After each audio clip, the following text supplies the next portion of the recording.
Welcome. عنوان صبر کا پھل۔ یہ کہانی ہے ہدایتپور کے ایک محنتی کسان نعیم کی، جو صبر اور امید کی جیتی جاگتی مثال تھا۔ 2 سال سے بارش نہیں ہوئی تھی، زمین بنجر ہو چکی تھی، مگر نعیم ہر روز کھیتوں میں جاتا، ہل چلاتا، بیج بوتا۔ نعیم کی بیوی: نعیم، کب تک اس سوکھی زمین سے امید لگا؟ نعیم: نہیں بیوی، زمین محنت مانگتی ہے، اللہ محنت کا پھل ضرور دیتا ہے۔ گاؤں کے کچھ لوگ نعیم کو دیکھ کر ہنسنے لگے۔ پاگل ہو گیا ہے یہ، سوکھی زمین میں بیج ڈال رہا ہے، بارش نہیں ہو رہی، فصل کیسے اگے گی؟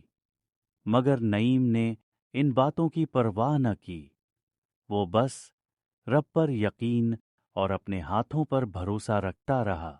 پھر ایک رات بادل آئے، بجلی چمکی اور زوردار بارش شروع ہو گئی۔ زمین سیراب ہو گئی، بیج ہرے ہو گئے، کھیتوں میں جان آ گئی۔ چند ہی ہفتوں میں نعیم کے کھیت سرسبز ہو گئے، فصل تیار ہو گئی، لوگ حیران رہ گئے۔ ایک دن گاؤں والے نعیم کے پاس آئے اور بولے، نعیم بھائی، تم نے کیسے یقین رکھا؟ ہم تو ہار گئے تھے۔ نعیم نے مسکرا کر کہا، بس صبر اور یقین، زمین کبھی کسی کی محنت ضائع نہیں کرتی۔